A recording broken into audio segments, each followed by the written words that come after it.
music on. All right, I gotta pause.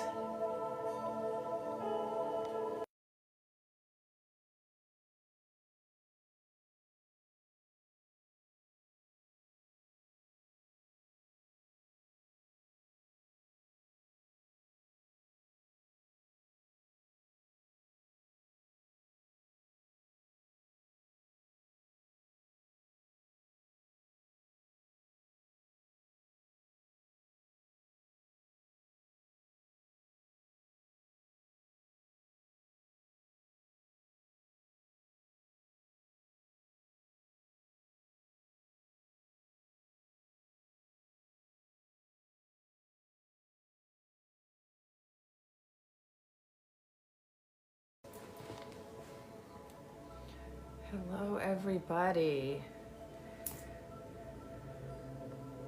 I did not announce this live, so hopefully people know to come.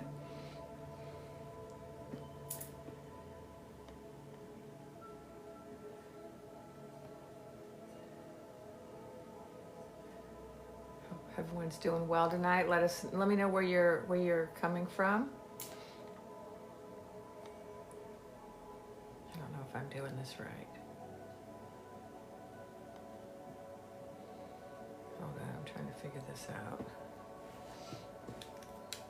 My live goals. 211, that seems random. Okay. I don't really know anything about these live goals, but New Mexico, Iowa, Michigan, Chicago, Wisconsin, Minneapolis, Kentucky, Maine, Salt Lake City, Florida, Jacksonville, Washington, Maryland, New York, Texas, Seattle, Arizona, Minnesota. I just love seeing all the places that people are from. Of course, you can read them yourself, but I just enjoy reading where everyone's from. I mean, isn't it wonderful that we can all come together with this technology, even though we're all in different places, going through different things, that we can all be together. Just for a moment, we can be together and kind of share our visions. So welcome everybody.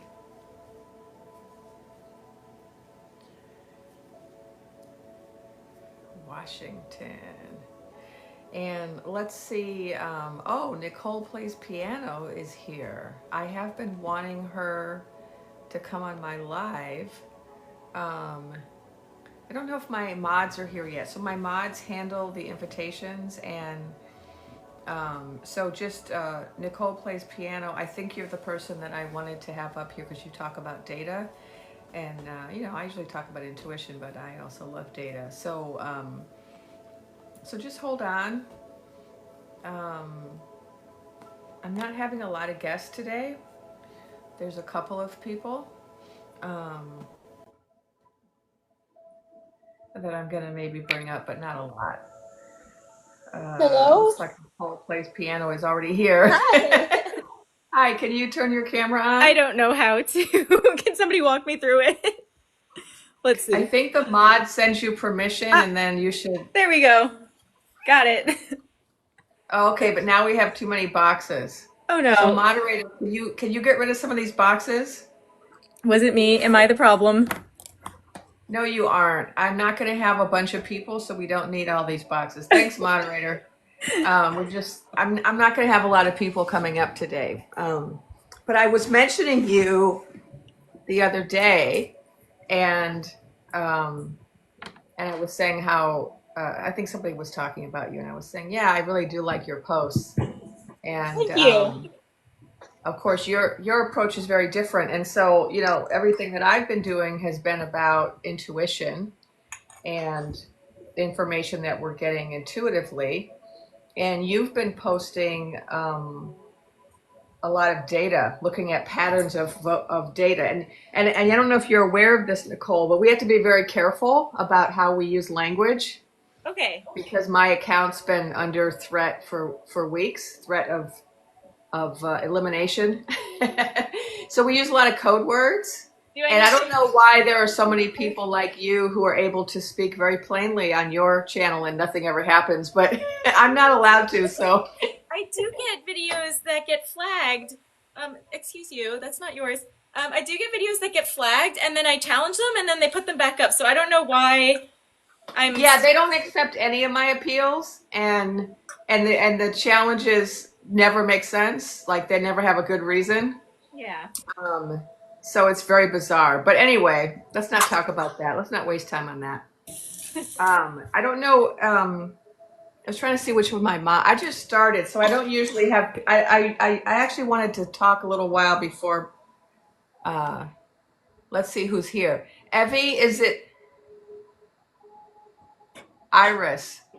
Um, so Iris. Oh, so Evie's handling the guest today, or is it Iris? Okay, I'm just checking in with my mods because we're just getting started. I want to know who's. So don't let any other guests in, okay? I know we've been doing a lot of guests, but we're not doing that tonight.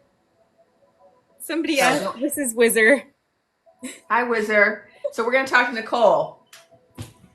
Um, so what's interesting about your work is that you're looking at patterns in the tabulations of the tickets, let's say, and looking for suspicious patterns.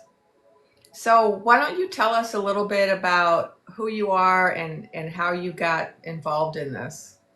Sure. So I'm Nicole. I just play piano. People think somebody the other day commented and they said, I thought you were just joking, but no, I really just play piano. I'm a professional theater musician. Um, and right after the election, something just didn't feel right to me. And so I have been hyperfixating on data basically every day since like shortly after the election. And now it's gotten to the point that my hyperfixation is like 12 to 18 hours a day that I'm just like staring at this data. Do you have the hyperfocus ADHD trait? I'm autistic, so I get this is Yeah. the capital A autism hyperfixation. Yeah, yeah. So I have the hyperfocus gift. I have ADHD, and I think it's a great gift to have. So it allows us to learn a whole lot in a short amount of time. Yes, it sure does. Yeah, yeah. And so, do you want to kind of summarize for us what you found using careful language? Yes, I will try. I will use the language of my cats because people seem to connect with when I use my Oh cat. yeah, the So cat tail. Yes, I like so that. I talk a lot about my cat Whizzer, who is this big guy. He's not the smartest cat, and he I believe has been stealing treats from Hope, who is my little tuxie, who is eating her food right now.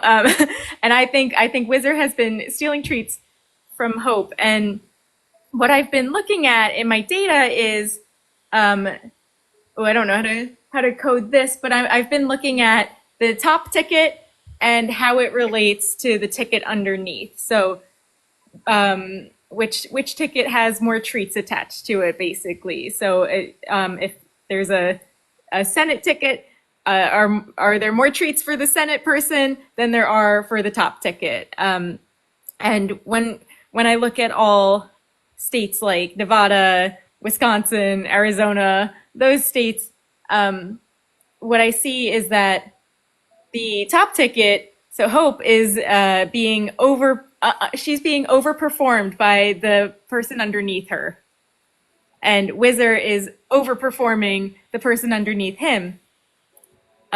Something interesting I showed like yesterday or the day before is that in really really red states where they really really love Whizzer, actually in the really really red places, Whizzer still is underperforming.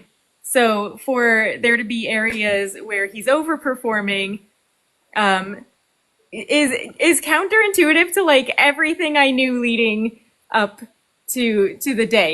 I've heard of the never Whizzers who will, they will give treats to any cat except Whizzer. They will never give treats to Whizzer. And I hear, we hear a lot about those. And then the day came and then it was like, where are they? Well, I can see them in states like Wyoming, Georgia, both Dakotas.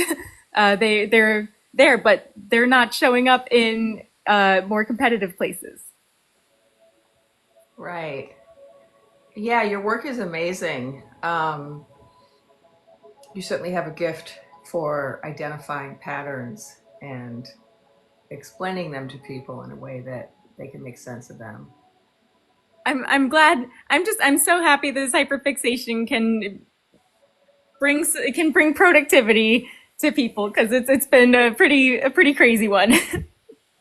Yeah, and I think it's bringing hope to people too, which is so important right now that people have hope because people are really struggling. Some people with despair and fear, and so anything that we can do to bring people hope is beneficial. And so I think that's what you're doing, you know, with what you're offering in terms of the data analysis.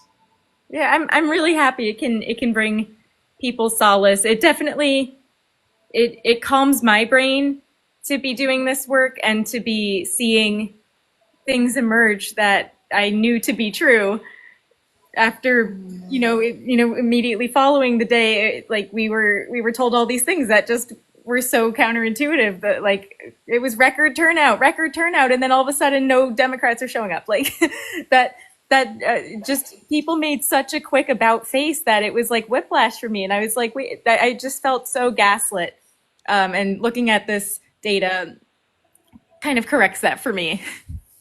Yeah. So, you know, we're a group of dreaming women. I've been having different dreaming women on my live several nights, um, and so I'm curious to know what was it that made you start looking at this? Did you have a dream? Did you have a feeling? Um, did you get like a message? What pushed you in this direction? Well, I'm not somebody who's like I've got a really strong intuition, I would say, but I'm not a spiritual person at all.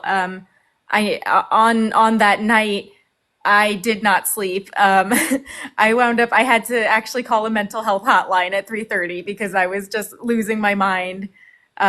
It was just things were going so unexpectedly that I was struggling to process it, and just I'm a disabled, non-binary person who has a uterus, who is a professional musician and educator, and there's so much on the line for me um, with with the outcome here. So all of that was so overwhelming for me on that night, um, and I think I just needed to make sense of it because it just didn't make sense. And I know I started out looking at the Reddit group, and I don't know if I probably can't say it, but there's a really popular group that people have been going to, and I was looking in there, and there were people that were posting data, and I didn't know what I was looking at, so I set out to recreate what they were doing so that I just so I could understand it, and then that's where it started.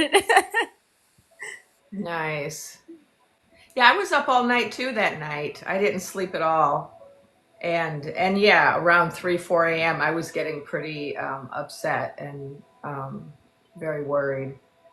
And it wasn't until I fell asleep the next day and woke up from a nap that I had this peaceful feeling like everything was going to be okay. And then I had this strong feeling that I needed to start sharing the messages from my guides. And that's when I came onto TikTok and started doing posts every day. That's Um, awesome. is that intuition influencer there? It looks like her. Oh, I can't tell. There's so many people trying to come up here, and I'm having a tonight. We're not having a lot of guests. I have a very small list of people, just because I've gotten some clear messages from my guides about people being calm and that it's really important for us to. We're going into a difficult few days here, right? And and so the other night we had some dreaming women come on who were saying some things, and some people were getting, you know, upset, like, you know, fearful. And I understand that we're living in fearful times, but we're going to try. The real focus of my lives is hope and keeping our vibration up and finding things to, you know, feel good about and feel hopeful about. And I think that your work, Nicole, is an example of that. There's the fact that you, as an amateur, who's not, working as a data analyst, was able to, just through your own, neurodivergent superpowers, was able to, and your intelligence, obviously, was able to gather and analyze so much information that makes it so clear that finagling happened. I think this gives us hope, because if you could do that, then certainly somebody working at this job full time, getting paid to do this work, trained to do this work, must also have this information, right? So, There's no way that they don't. And something that brought me hope early on is it was that I looked in Kamala's book. I'm sorry, the Blue oh Person's yeah, book. Lotus Queen. Lotus Queen's book, I looked in, where she talks about this very topic and all the work that she did as a senator on this topic. And it just, I've read that and I said, she knows. There's no way that she doesn't know. And that brought me some solace, because I think for a long time, there it is. It's, I believe, chapter 9, where she talks about this. And I just, what she's describing is like exactly what some of the early whistleblowers were describing. And that book was written before the 2016 event. So, there's nothing that can be said about, doing this for her own interests or whatever. It's, this preceded the 2016 event. Exactly. I'm just pulling it up so people can look at the chapter, right? There This it is the is. chapter. So a lot of people have referred to this chapter and how it provides evidence of the fact that there was already plenty of knowledge, right, out there, and work that had already been done prior to this joust, on this very topic, right? And so there's no reason to think that people aren't aware or aren't collecting data or doing research, or most likely, set a trap. And that's what my guide said. So in one of my posts, many weeks ago, I shared that I was told that, they were well aware, and that they were well aware this was going to happen. And so they had been laying in wait, essentially. Um, and of course, the question we all have is, what's taking so long? What's Right. taking so long? And, as I shared earlier, what was explained to me was that they're trying to get the timing exactly right to have the least amount of conflict in the realm between supporters of different teams. Mhm. Yeah. And so that's why we find ourselves in this situation. Um, is there anything, Nicole? Is there anything new, like, that you've found in the last, say, week or two that you want to share with us? I think what I found, thanks to real data people who have been reaching out to me through different ways, who have been pointing out and teaching me about some of the earlier analyses I've done, mainly one with a particular kind of tail that I'm certain I cannot say on here, um, a certain Eurasian tail. Um, uh, what people have been teaching me is that what the analysis that I was doing was not necessarily the most effective way of showing that tail. So in the past week, I've been working on a project where I've been looking at the largest county in every state in the country. So I've done my charts for I have 55 of these charts, I think, because I did all 5 boroughs of New York City as well. I think 55 or 56. So I was able to look at them and see what the different kinds of charts can look like. And what I found is that there are a lot of tails, actually, all across the country, but that the tails are only showing up in places that are heavily polarized and almost always in the blue direction. So in places where the blue team had a lot of treats, I'm seeing the tail happen. And then what I'm seeing on the other side is just a flat line, basically. So that's what I'm considering to be expected behavior in the types of charts I'm looking at. But what's weird about one that I was looking at, which was Clark County, Nevada, is there are two tails. There's a tail for the blue team and a tail for the red team. And that is very unusual, and I haven't seen that anywhere else. And what does that mean?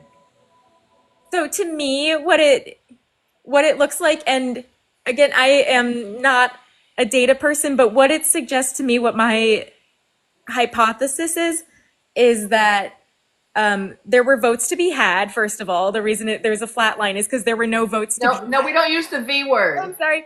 Treats. There were no treats to be had. So that flat line was, if there's no treats in the first place, there's not going to be any sort of structure coming up. But if there are treats to be had, then we're going to see the beginning of a bell curve, and then the bell curve stop, and then treats start going to the other side. So that's why we're seeing two tails, I believe, because there were treats. There were treats on this side, on the blue side, that were taken and given to the red side. Okay. Yeah. Yeah. Thank you. Thanks for explaining that. So I want people to follow Nicole Plays Piano. Can everyone go and follow her? Sorry, I didn't mean to use what's your pronoun? I use they, she pronouns. Okay, yeah. So she or they. So go follow their account. They've got some great data. Nicole Plays Piano, and I think you'll find it. It will. I think it'll make you feel better to watch her channel and learn from them.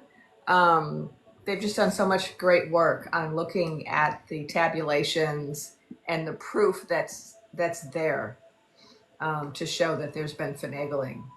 Yeah, and one other thing I did this a few weeks back, but I think it's something interesting to tell people about, is that I have a simulator that I made where I can try this little treat cheat, I was calling it. And so I can see what happens to the chart if I take a certain percent of red treats and give them back to the blue side. And what I found is if I use the simulator, it turns into a normal bell curve, which is where we're in a distribution chart, we're expecting to see a bell curve. And so that was pretty striking to me, because that's not the case for all of the data. If I were to just plug any random data in, and Right. that's not what would happen. Right. That's really good. That's really good proof. I'm curious to know if you have any estimates at this point about how many tabulations would have gone to the other side.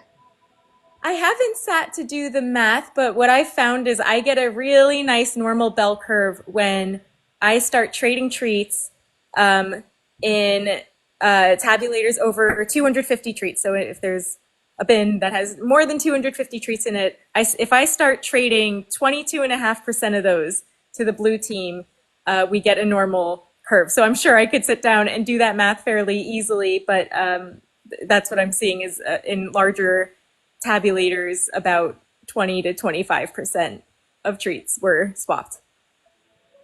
Okay, so that's 20 to 25% of what's the full number? It's 20 to 25%. The full number is what I'd have to sit down and calculate, because it would be. No, I mean, before you do it, just so I can put the math in my head, it's 22% of like 100 million, or like. No, not 100 million. If I were to estimate, I'd say early. Let me see, early data. It depends on how much of the early data there was, because that's where we saw this, was in the early data. It doesn't show up in the mail data. It doesn't show up in the big event data. Yeah, so it shows up in the early data. So 22% of the early tabulation data, and we don't know what that whole number is yet. Right, because it's 22% once you start hitting tabulators of a certain size. So it's not as easy as saying I always 22.5%. like to do estimates, because I have a degree in physics, and one of the things that my physics professor taught us was the importance of being able to do these very quick estimates of large numbers, of just being able to say, okay, if we know that there's, 25 frogs on this patch of lawn, and we know that there's this many lawns in the neighborhood, and, like that's something he had us always do. So I always like to do that. So maybe you could do that on one of your posts. Do like a estimate of how Yeah, many. I could probably do that fairly easily. I just cannot remember the number offhand of how many early treats there were. Yeah, yeah, it'd be interesting to know because I think it would give people, kind of a better understanding of the magnitude of the issue. Yes. I know that in Clark County, I was looking at this number today. There were a total of 1,033,000 votes total. Treats. Treats. Sorry. I'm so sorry. There Keep was my account on, please. TikTok shop is awesome. People have told me to say mercy, Sabrina that. For Carpenter. entertainment purposes only. This is just a story. Just story time.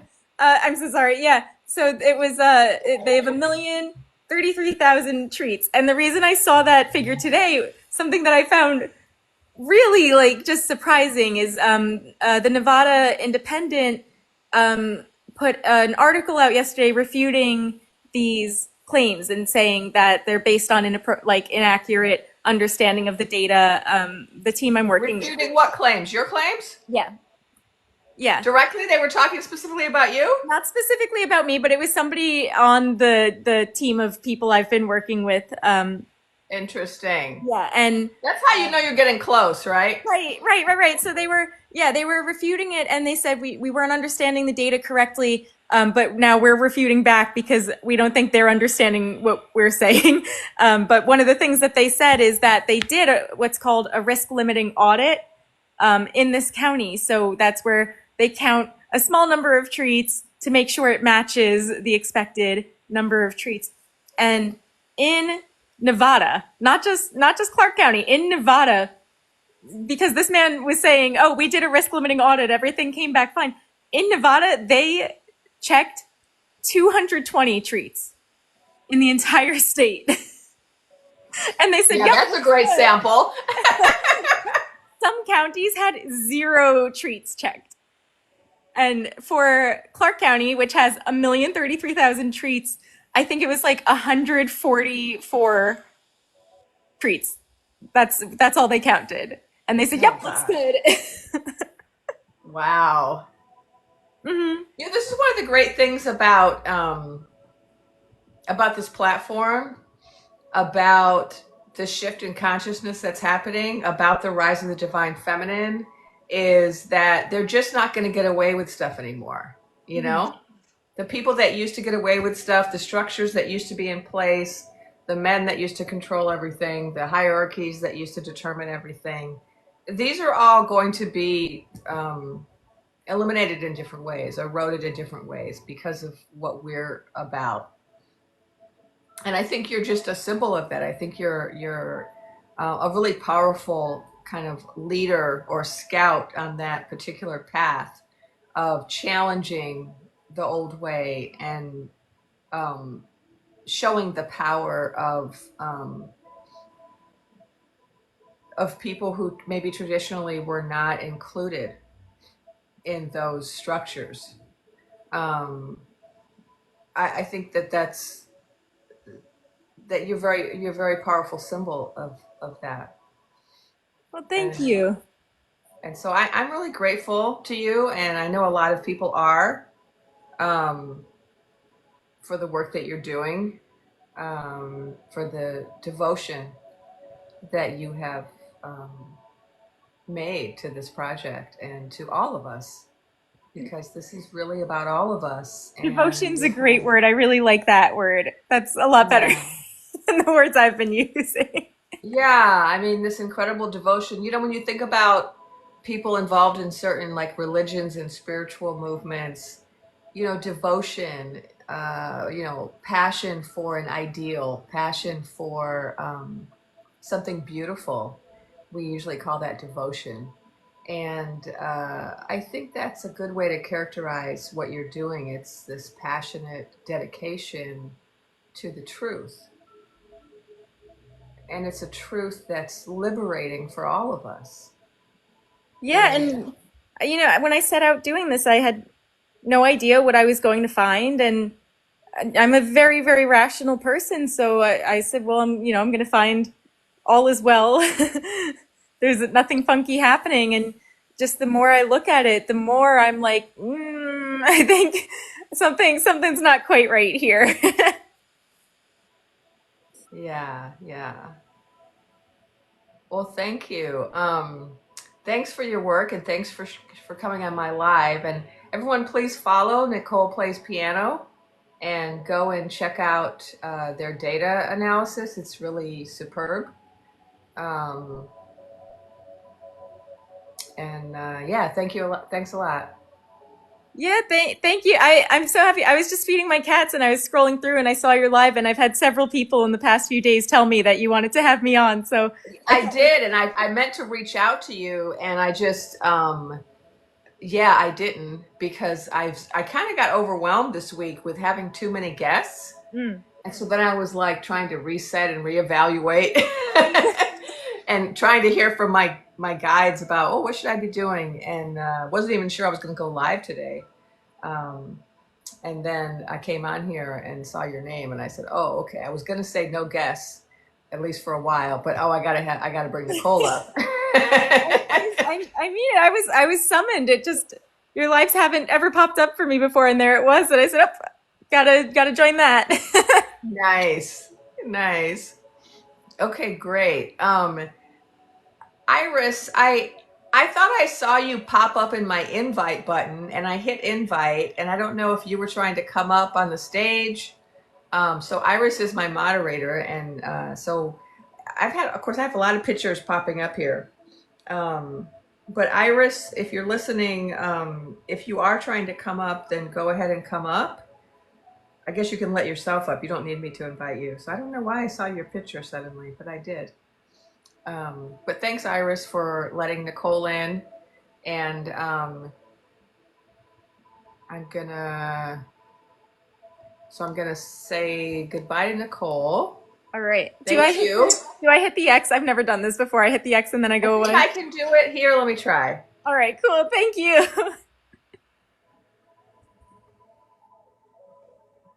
Okay, that was awesome. I'm so excited that Nicole was able to join us and to share a little bit of their work. It's really amazing work. And I mean, I just get filled with,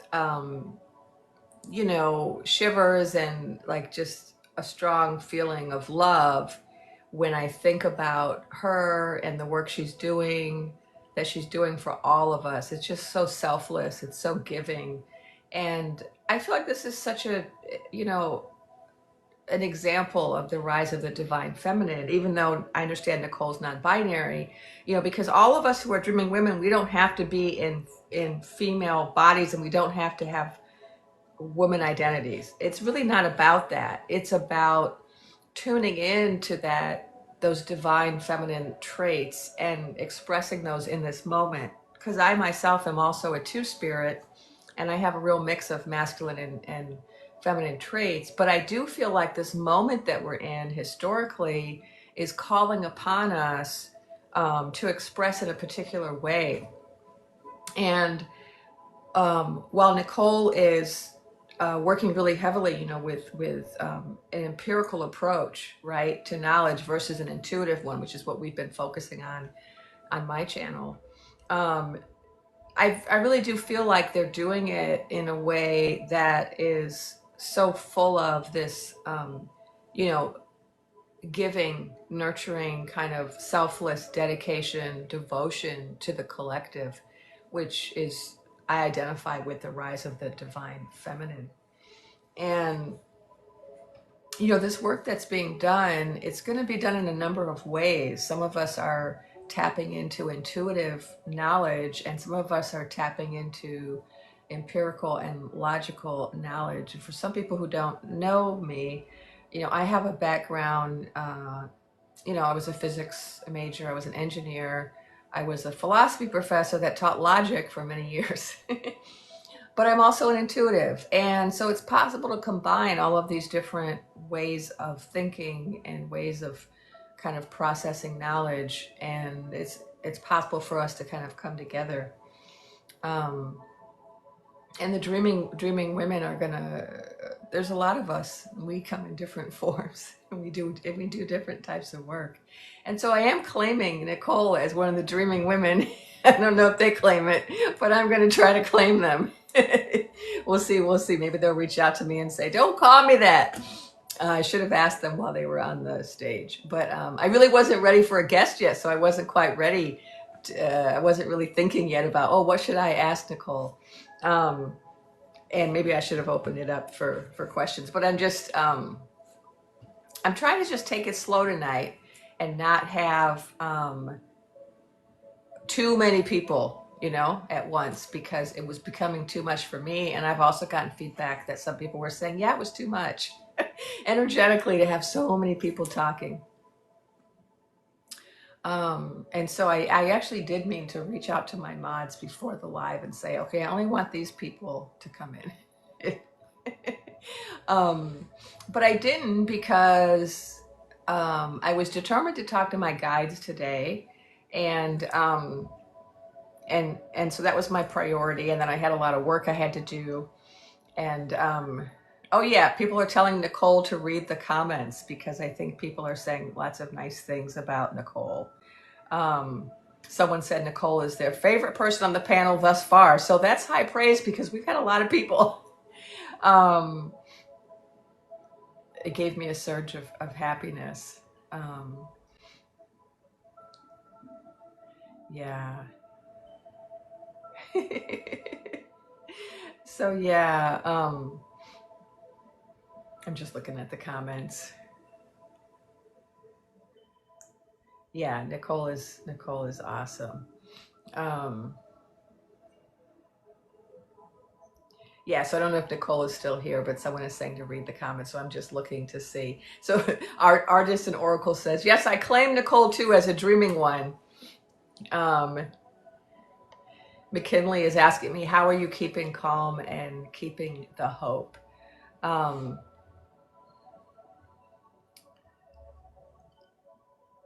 don't know. I feel like it's my only option.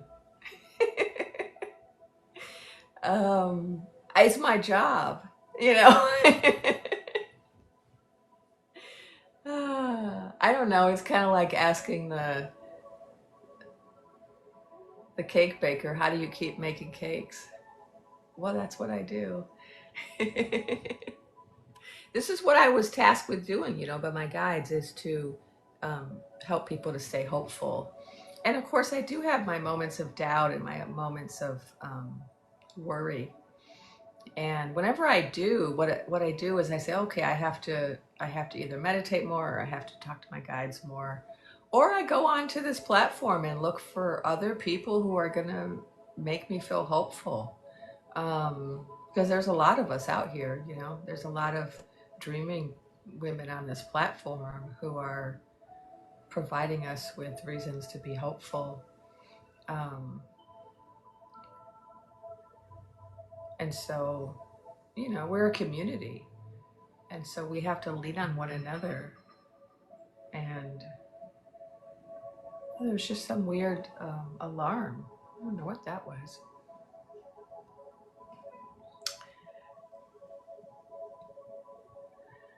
Yes. Yeah, there's a lot of us out here who are neurodivergents, who have these special gifts that are not always perceived as gifts. And I think Nicole is an excellent example of that. Yeah, so I did get some information today that I want to share. And I didn't get a chance to say to Iris and Evie who I wanted to bring up today. And so I have a very short list. And I was trying to remember it. Intuition Influencer is welcome to join me, and so is Sky Girl. And there's also this person we haven't heard from, and I'm forgetting their name. Where's my phone? Huh. Okay, well, maybe not today then, maybe another day. But those two, if they're around. I know that Sky Girl is doing their own live today at 7, and they're doing a special meditation so that people can just, feel calm and peaceful. And so if you're feeling called to that, then you might want to go to Sky Girl's live at 7. And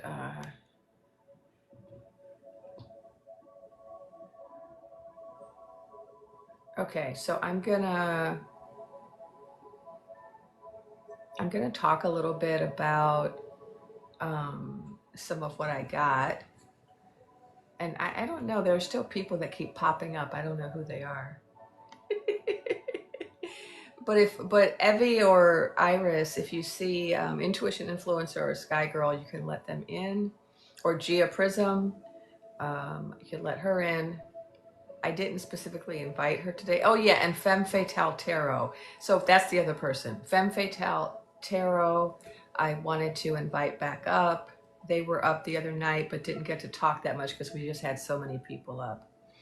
And so if they're available, they can join me. So I'm just checking through the comments.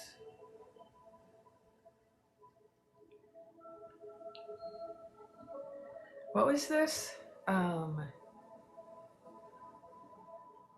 Something about a band. Oh gosh, I can't remember what that is. Okay, so I'm going to get to some questions in a minute.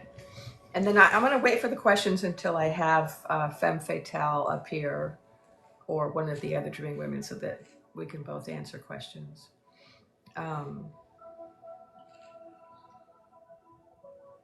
But let me think. Okay, so I talked to my guides today and I was asking them, what information could they give me that I could share? And, I just want to say that I still feel confident about the Lotus Queen happy ending. So I still feel confident about that. I think the challenge is the timing of it, because I'm not getting an absolute date for that. I have been resonating strongly with people saying that they thought it would be March when the actual official oath was taking place, and that feels right to me. I also don't see Naked Emperor taking the oath, and I know we're very close to that moment. And I was trying to get some clarity from my guides today, and what I was told was that there's something very big happening on the 18th, and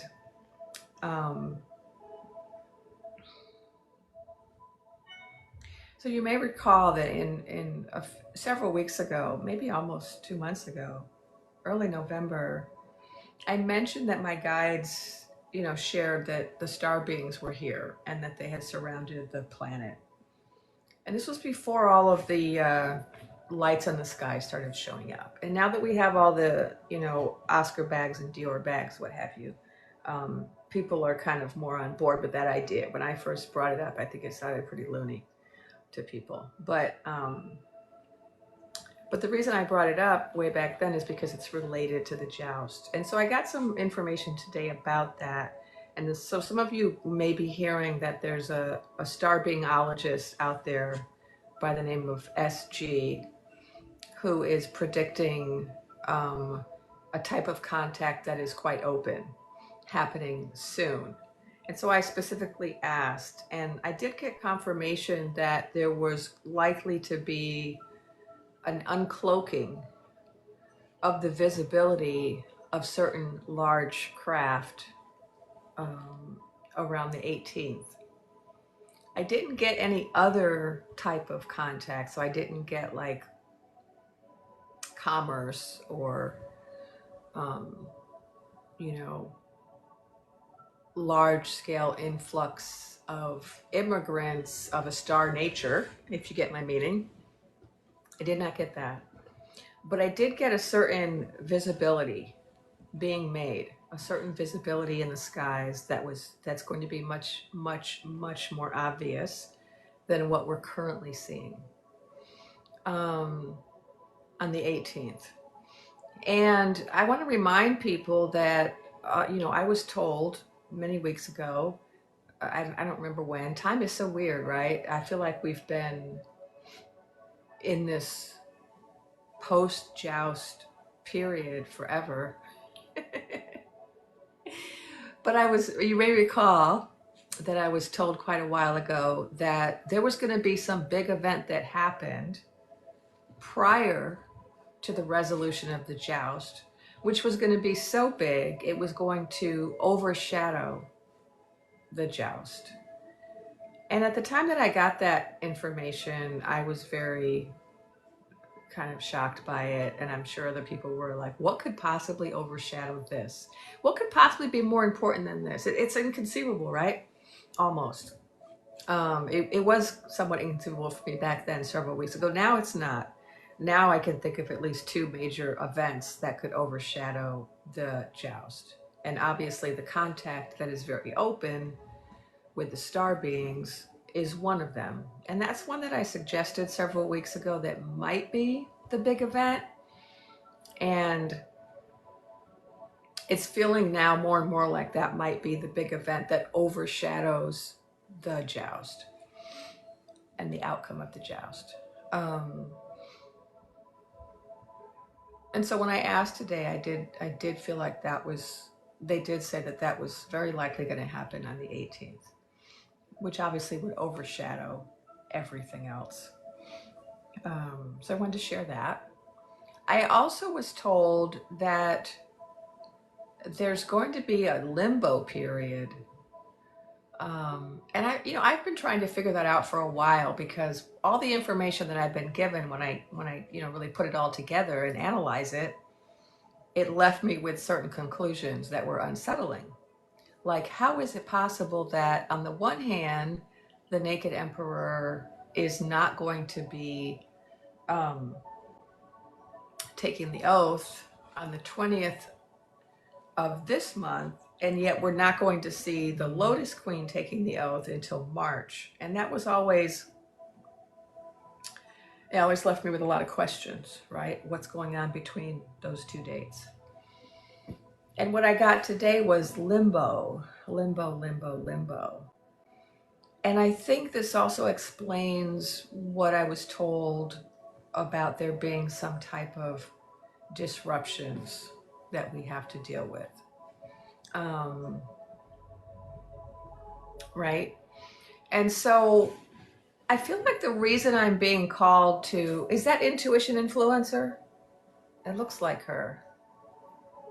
I don't know why her picture shows up and then.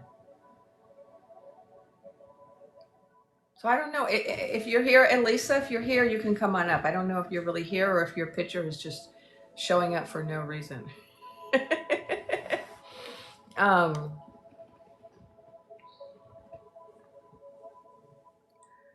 So I'm just checking the comments to see if there's a reason why her picture keeps showing up. I guess I could text her. Also, if Gia Prism is here and if you want to come up, you can also come up. And then I think Sky Girl is probably busy about to start hers. Okay, so let me finish with saying what I'm saying. I feel like the reason they wanted me to share something about the limbo is to help you prepare. You know, I've been telling people, oh, make sure you have some emergency supplies. But I've also been telling people, don't worry, there's not going to be a big WW or a big CW. It's not going to be like that. But I am getting that there's going to be a limbo period. Oh, hi, there you are, Lisa. Hey, Were hey. you were you trying to were you sending me were you trying to join? No, I but I just got something that said that invited me. What That's happened? very interesting because your picture kept showing up Uh-huh. on my screen as if you were What? trying to join. And then I would click it and say, okay, invite, but then you wouldn't join. So I was like, this is so weird. That's really weird. Like hello everyone. Yeah, I mean I popped by a little while ago and I was on like zero battery, so I had to come in and anyway, I've got about I don't know 20 minutes before I have to go pick up my daughter. So I'm happy to be here if you want me here. Yes, I do. I do. Okay, Um, great. Thanks, Evie. so I was just, I don't know if you heard what I was talking about, but I was just talking Just the about tail end. some guidance I got today from my guides about the period of time between the 20th of this month and March when the Lotus Queen takes the oath. Okay. And, we have this period that's kind of people are like, what's going on? And I was told limbo, limbo, limbo. And I feel like I'm being called to tell people that so that people do not get too upset, that people kind of understand that we're going to be in a bit of a limbo for that period of time. And that limbo doesn't mean chaos and pandemonium necessarily, right? Of course, it could turn into that if people are not at the right vibration. Um, so I just wanted to end that message that I got today, and then now I want to open it up to you two. Welcome, Femme Fatale Tarot. Hello. Good to see you. So yeah, I wanted to bring you back up because the last time you were here, you didn't get to talk very much because we had just a circus. I just had so many guests that night. It was just crazy. So tonight we're just going to have these two for now. And I would like to take some questions from the chat for the two of you to see what you're getting. And then also, since you don't have much time, intuition influencer, also please follow these people, everybody, these dreaming women, please follow them. Um, so Elisa, since you don't have a lot of time, Mhm. um, if you have new information you want to share with us, Well, we'll. I will share more feeling than information because this morning it was like, and if you follow me, you see I posted on it a couple times. I felt like a kid at Christmas this morning. It was like a light, carefree, just really excited. But again, the anticipation. And when you said limbo, I'm like, listen, we're all real experts at limbo, right? I mean, come on, we got to be. We're good at that at this point. So I come to expect not knowing anything outright, but I did wake up to the thing everybody seems to be hearing, and so much so that I thought it was my own conscious thinking, which is it is done.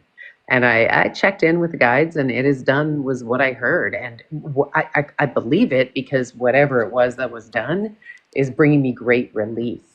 I just felt much lighter. I have been decluttering, which again, I've been telling people to do. I just feel this great need to, and I think I just somehow know that it's very important for us all to do right now in whatever way that, whatever came to mind when I said that, that's what you need to declutter, whether that's electronic or physical or whatever.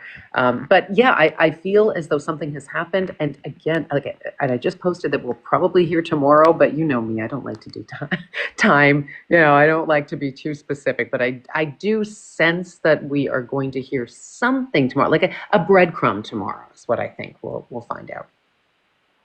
Okay, Which great. is to say not a whole lot, but it's more of a feeling, which is very good and not panicked at all. Yeah, I also woke up feeling very peaceful. Did you? Yeah. And yesterday I didn't feel that way. Yesterday I was feeling a little anxious, and today I woke up and I was just like, "Oh, I'm good. Everything's good." I Yes. had a question and now I've forgotten it. Well, I And wanted to I add think while that you're thinking about that, though, just one thing is music. I'm big on the music, and Imagine came into my mind today. And Imagine is like I mean, it is, I don't know if our guides are all like working together and coordinating this, but many of us are starting to hear this. I think Jimmy Carter, as his final gift to all of us, decided to depart at the time that he did and left that song, left the request for that song to be played at his funeral. And there is a lyric in it I want everyone to think about. You may say I'm a dreamer, but I'm not the only one. And I thought, we have our theme music for the Dreaming Women. That's what we have, if nothing else. But I do really that's the song that really kind of describes how I felt this morning. Clear, free, good, hopeful. Nice. Nice. And thanks for the rose. Did that. I'm looking for questions that I think are, I mean, there's questions in here, but I'm not liking the questions. So, you No know, offense, I everyone. want things, I want us to stay at a certain vibration, you know? Um, so I don't want to, you know, we do have a question specifically for Femme Fatale asking you if you have anything about timeline. I don't know if that's something you do. I dabble. I dabble a little bit. I My guides were prompting me to say this to you guys. So, I actually very rarely do predictive readings, one on one. I'm really a big teacher of like the moment because that's really all there ever is a constant present moment that we're experiencing through linear time, right? However, every January and every July, I do a reading that I've dubbed WTF and then the name of the year, just like what is actually coming. And I go month to month to kind of see, you know, what's the energy coming in, right? And this year, there's something about March and April that keeps showing up for everybody's reading. And it shows up a little bit differently for everybody. Like for some people, it's showing like the need to just like stay home, ride it out, get cozy, be with your people. For others, it looks like an incredibly potent creative time, very energizing, very game changing.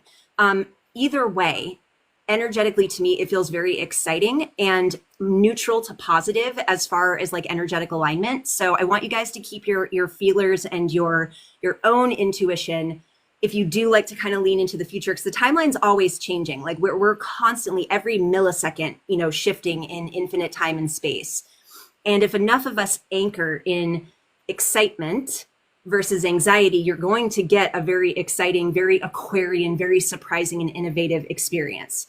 So I believe very strongly in that. I believe in collective jumps. I believe in individual jumps as well. But I would love to see all of us kind of do this together, which is, I think, what we did with the whole situation with the other app in the other place, where you're seeing this gorgeous harmonization of people who are conditioned to not like each other and not trust each other. And it's been the exact opposite. It's always what you don't think is going to happen, right, with Aquarius. So remember, like, from a neurological standpoint, anxiety and excitement live in the exact same place in the brain. It's the same neuro pathways. It's just the story that you give it. So I'm when we talk about dreaming and we talk about storytelling, I'm really encouraging my followers, my community, my friends, to tell a beautiful story. When you think about the future, I want you to tell a beautiful story, a funny story. I want you to tell a zany story, like whatever feels authentic to you. And that can help, I think, pull us out of that gravity well of dread or, you know, misalignment that I know a lot of us are kind of wrestling with right now. Oh, yeah, that's wonderful. It's so important, the story that we tell. And that's why I want us to tell a story about limbo that serves us. You know, we've been in limbo since November 6th, essentially. And then I get a message today, expect more limbo. And we were kind of in limbo during the lockdown in 2020, right? And a lot of people made the best of that, didn't they? People were baking bread and doing puzzles and making art and developing better relationships. Some people were, you know, getting animals and taking, you know, rescuing animals. Um, Nature recovered from us. a lot of good things came out of that limbo that we weren't excited about when it started. We weren't too happy about it. And then we really created a lot in that limbo because it gave us like a little space to reevaluate some things that we took for granted. And although that was challenging, it also really allowed us to grow. And I think that's what's happening now with the limbo that we're in, is that we're being pushed to grow in certain ways that we wouldn't have grown without this kind of inciting event or challenge. And if I could speak on that, I think it's more than just saying, well, let's make the best of it. I believe that is why it is happening for us, and that's why it happened then. I remember even, I was, it seems like a lifetime ago for me in terms of my journey, but I do remember thinking, we're being given an opportunity here. Like, this is our way of going within, right? That's why, like, we're actually having to face the spouse that we really shouldn't be married to. We're actually having to do something about that. We're actually having to, think about our connections and how much we value them, et cetera, et cetera. And so, yeah, we're feeling that now. And you reminded me of a download I got last week. I think it was last Friday that said, you are in the waiting room. And I remember asking, like, is this just for me or is this for everybody else? And it was, no, you are all in the waiting room. You can tell them that. And I was like, oh, waiting to be let in. And I got, nope, waiting to be let out. I was like, that's so cool. Like let into the new reality. No, let out, like out of all of the, I don't know, you do with that what you will. I don't need to editorialize it, but isn't that cool? Yeah, the lotus. Yeah, man. Yes.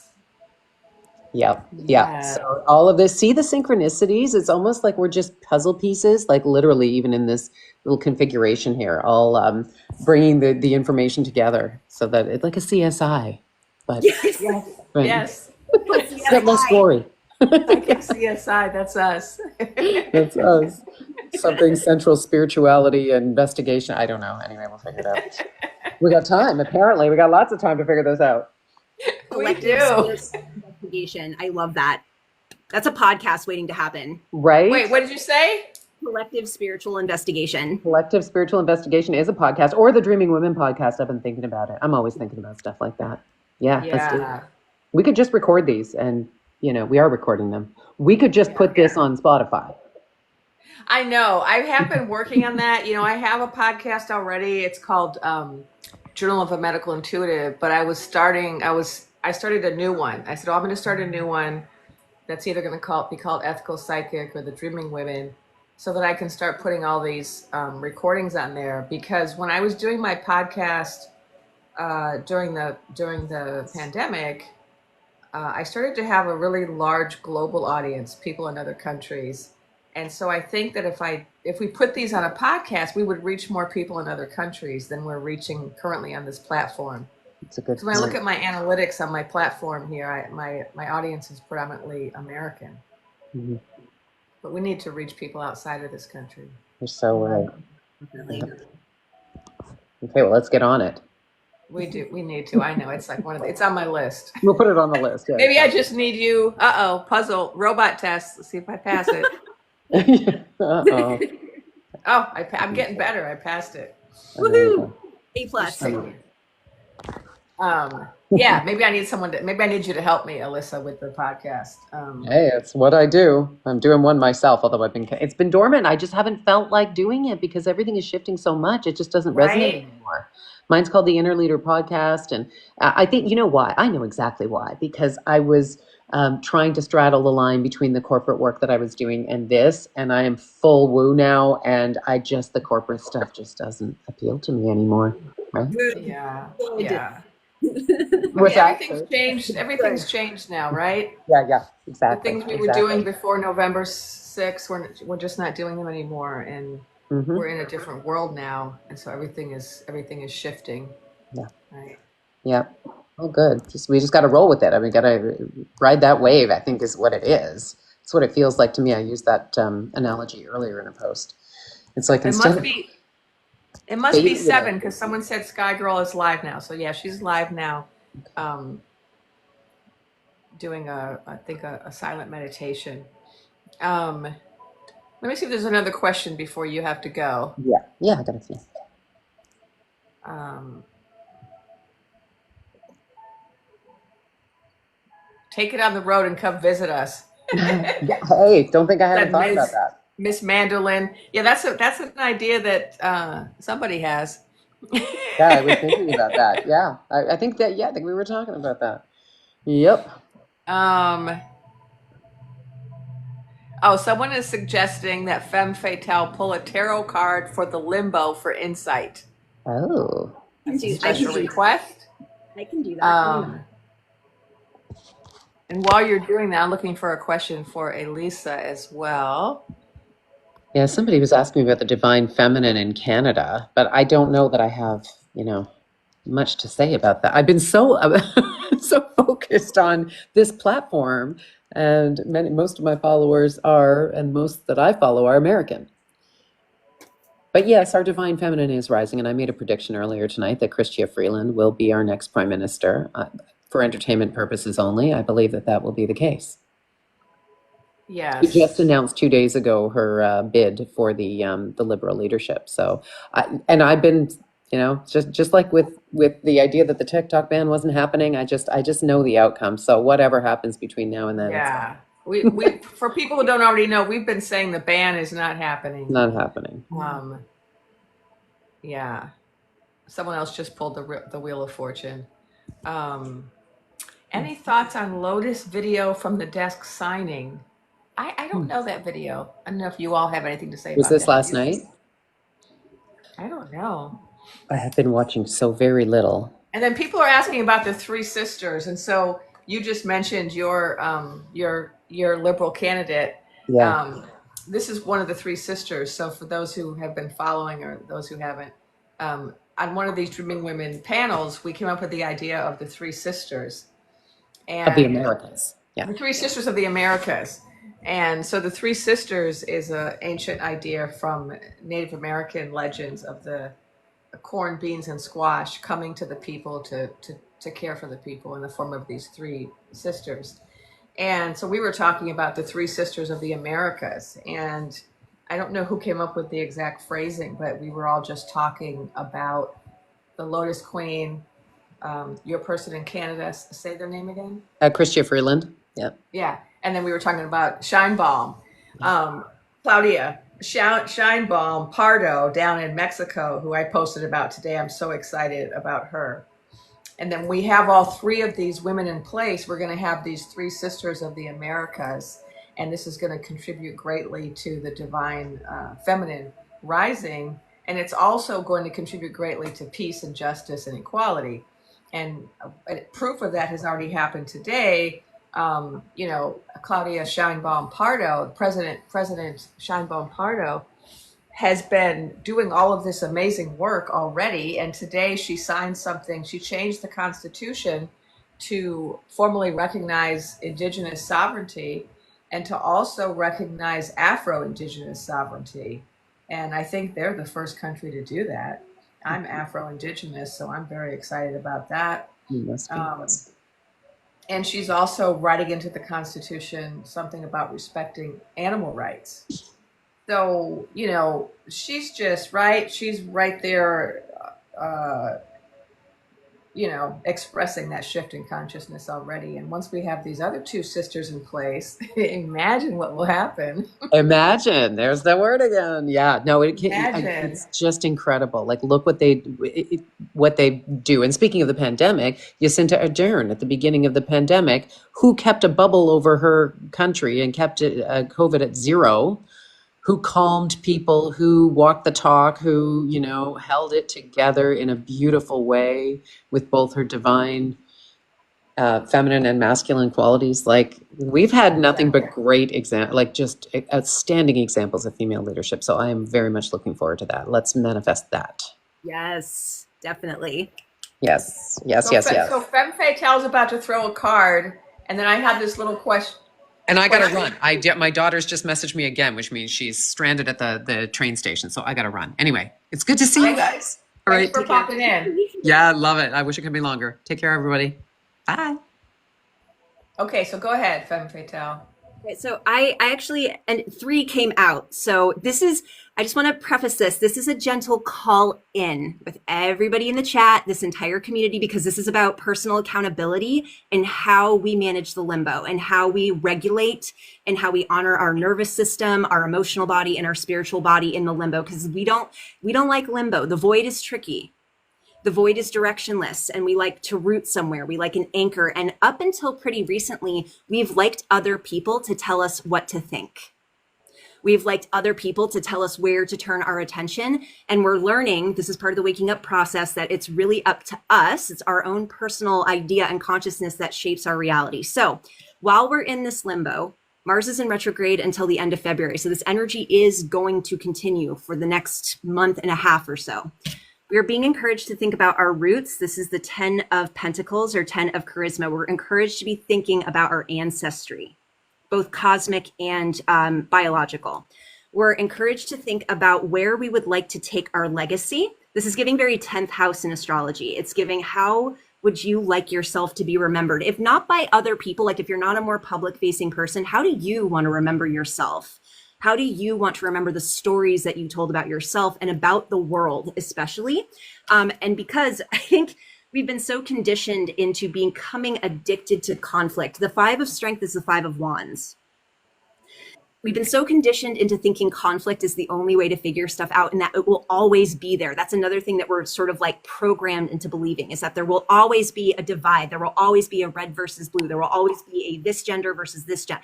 And it's all fabricated. It's all just a story. That word that she was talking about, imagine, our imagination is so powerful. It's what creates our reality. So what are we imagining? What are we imagining ourselves to become? What are we imagining ourselves to honor with the folks that have come before and everybody who's taught us up until this moment? Because we're becoming our own teachers. Like, we will continue to need each other. We will continue to build and strengthen community, but more and more and more, Pluto in Aquarius is asking us to take personal accountability for our story. And my guides keep saying our legend. Like, you guys are all legends in your own right. We are all the hero. We are all the protagonist in our own story. What would you like your story to be? How would the word like to be written is what I'm hearing. Wonderful. Thank you.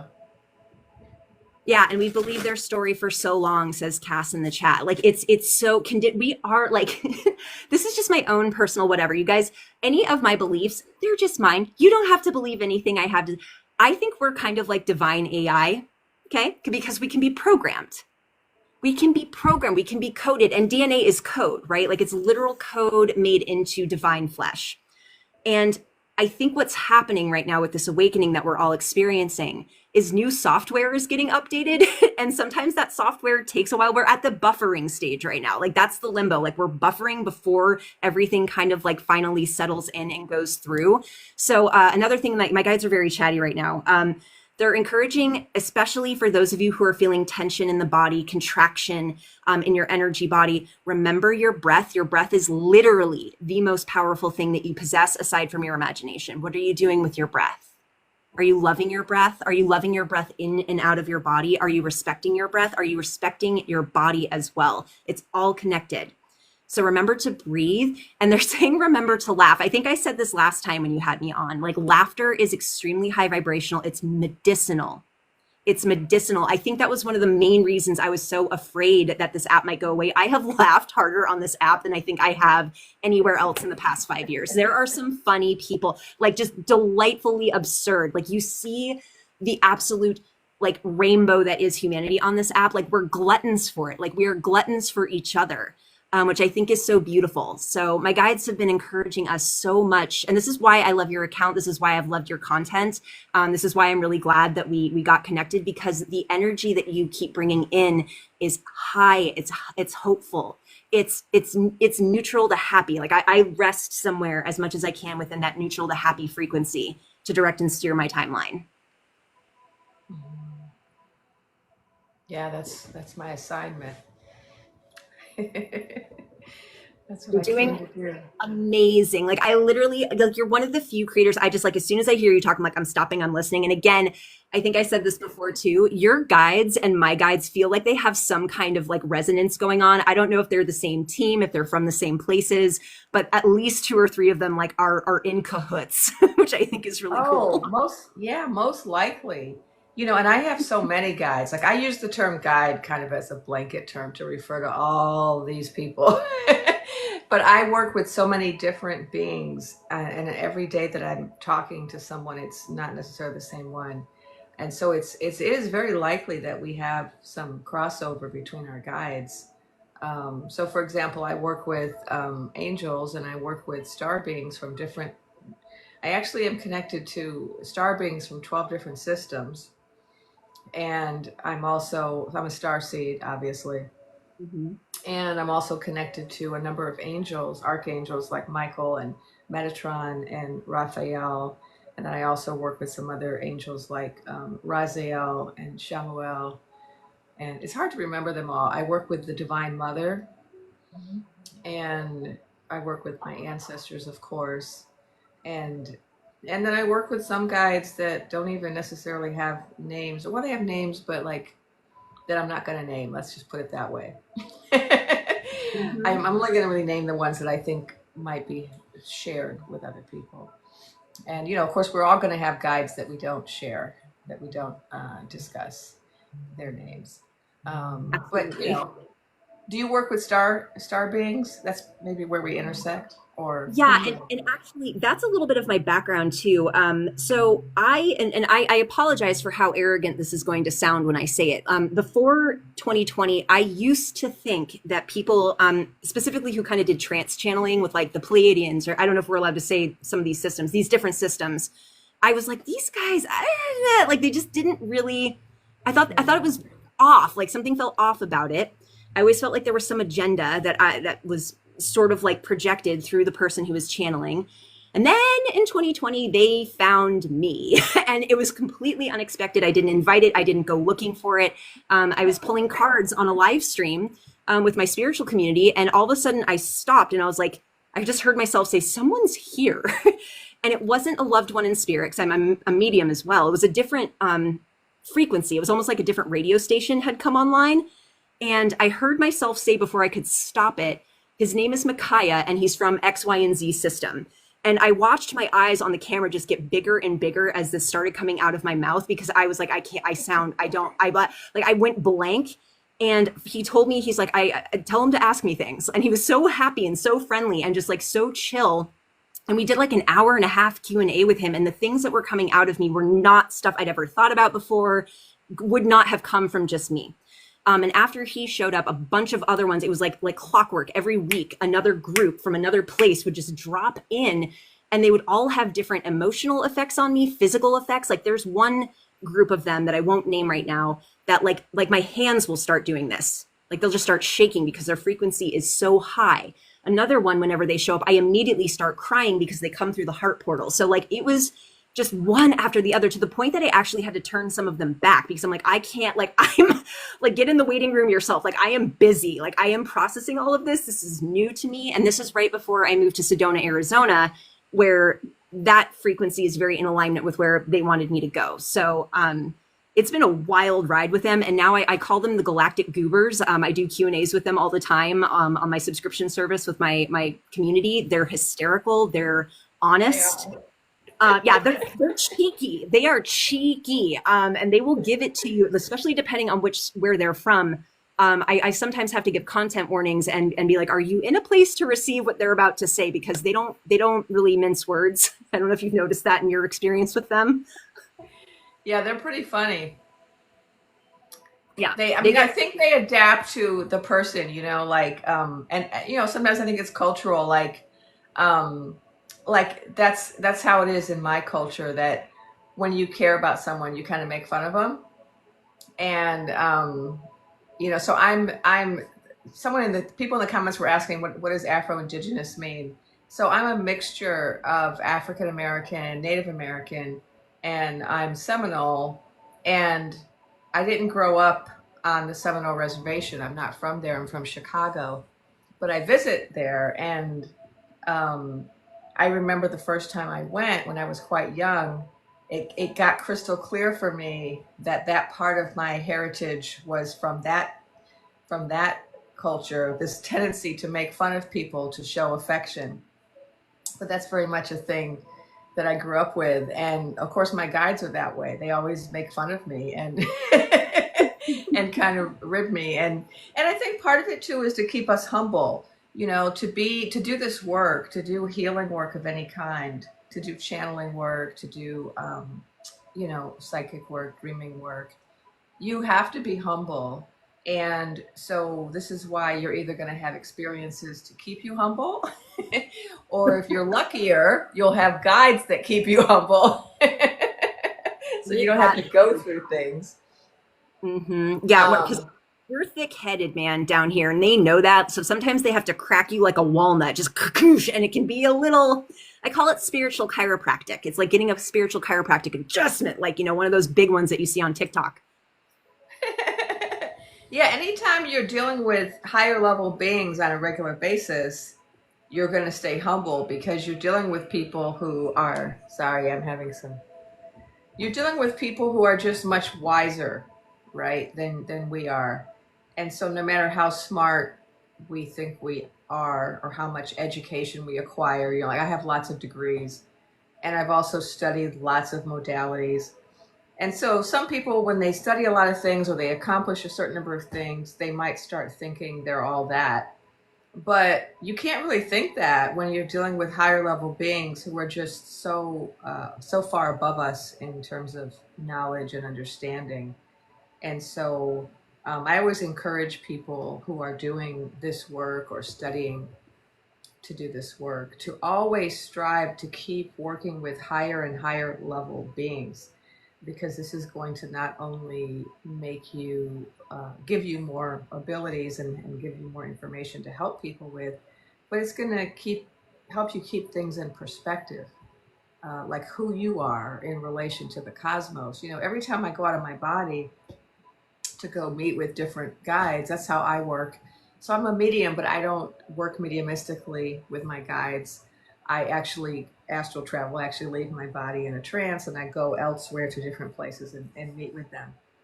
And now, of course, if I want to speak to certain level beings like ancestors, I could stay here and work with them mediumistically. But it depends, right, on who you're working with. And star beings can also come down here, but you know, I find it's better if we meet in the middle. And what was I getting to? I forgot my point, but I digressed on an explanation of how I work. But yeah, when I go up and meet these guides, you know, we're always looking down at Earth from this perspective that's cosmic. And down on Earth, I'm in a little spot, right? I'm a little dot, and the rest of us are little dots, and even our planet is a dot in the universe, you know. And so it just kind of puts things in perspective in a way that I think we need to have that perspective. And that's been one of the, maybe we could talk about this. That's been one of the I think one of the challenges. So why do I have Iris showing up? I'm going to poke your invite, Iris. I don't know. Are you trying to come up? I think that's Iris, my moderator, who's never come up on the stage, but maybe she wants to. I don't know. Anyway, I wanted to talk about, you know, the big picture, because with the joust,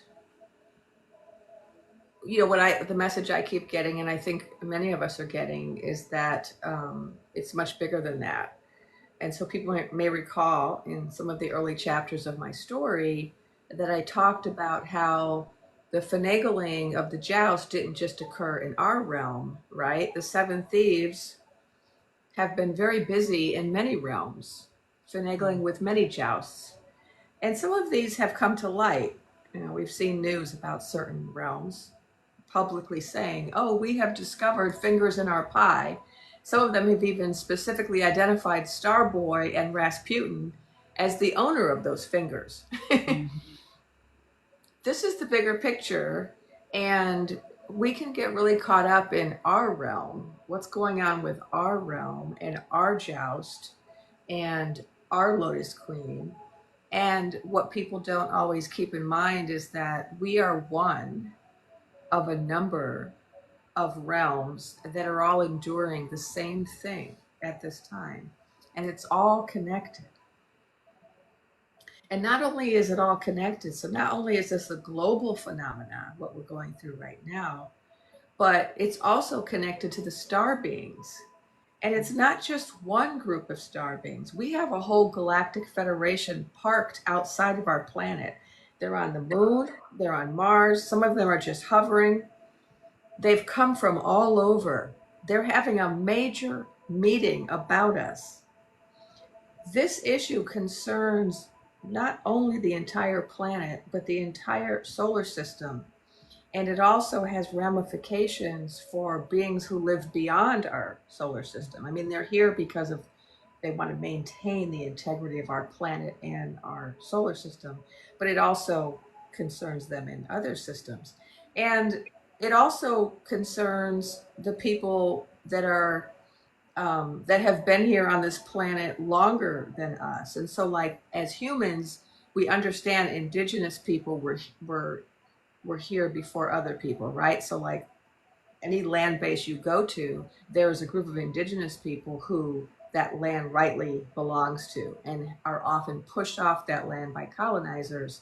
And we're in the middle now of this movement, this land back movement, where this acknowledgement movement, where people are trying to learn how to acknowledge the indigenous peoples of the land where they are. So for example, I'm currently on Tongva land. That's where I'm situated right now. And so this is an important first step. We all have to start acknowledging the indigenous people that the land belongs to, in a sense, that are responsible to this land. And then the next part of that process is land back movements, right? Where we start to give land back. And we are seeing that happening around the world a little bit. I know that the Iroquois just got some land back, the Haudenosaunee. They're also known as the Iroquois Six Nations people. There's some land that was given back, I believe, in Brazil. And so there's a little bit, it's going on here and there. The Miccosukee people in Florida got some land back this year. They're related to the Seminole. I'm related to them.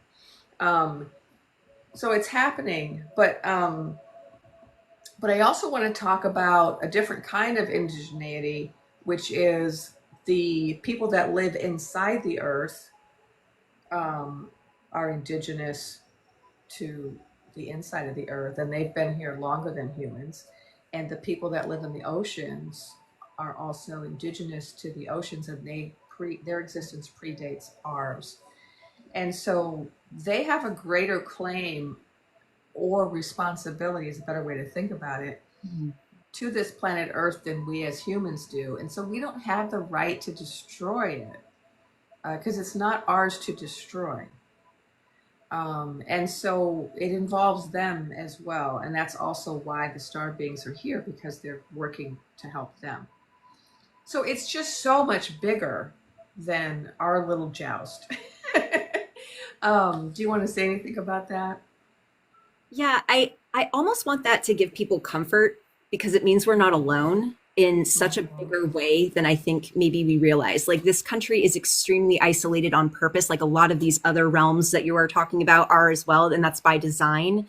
Again, to kind of come back to what's happening with the cross-app cultural exchange, multiple countries are figuring this out. They're figuring out that they don't like, whether it's our people, the star people, the ocean, they don't like that we care about each other. Because everyone that I've spoken to within my own spiritual community, when it comes to the star people, the beings in the ocean, the beings in the earth, all I am met with is curiosity. Like, I want to know more about this. Like, I want to meet them. I want them to say hi. I want them to come here. There's this innate desire within consciousness to connect to other consciousness and to expand and to create and to expand and to create. And I feel like what we're seeing, not just with this joust, but with everything going on with the powers involved in it, is this weird spiritual like chokehold. Like it's like they're trying to stop that from happening. If I don't know that I love the story of a spiritual war. It doesn't fill me with a lot of creative curiosity. It kind of just shuts me down because it makes me very anxious and paranoid. But I do see that story as valid to a certain degree, where it does feel like there's this weird, because we live in the land of duality, this back and forth between expansion, contraction, in breath, out breath, in breath, out breath. So I think I want people to be encouraged by the presence of these beings. From what I know, you were talking about him earlier, but there is a gentleman within the Star Being community, SG, who is making some very intense claims about information and truth revealing in the next couple of days. So there could be some stuff that comes onto everybody's radar that starts to connect more of these dots, and you start to see more and more and more how this web is gigumongous. It's not just here, it's not just in that place or that realm. It's like you were saying, the entire system, and cross-dimensionally, even from my understanding. Like, this doesn't even just affect this dimension, it affects dimensions that are layered and woven and braided within this one. I'm extremely hopeful because I think the original inhabitants here, like you said, do have something of a responsibility to make sure that things don't go completely pear-shaped, but we do too. And in an individual way, it behooves us all, especially those of us that are palm-colored, to listen and kind of like open up the door to whatever wisdom is trying to kind of re-script this more colonized mindset that we all have. And my guides are telling me to be careful what I say here, but how's that resonating with you guys, and how's that resonating with you? Yeah, we have a lot of unlearning to do. We have a lot of unpacking to do.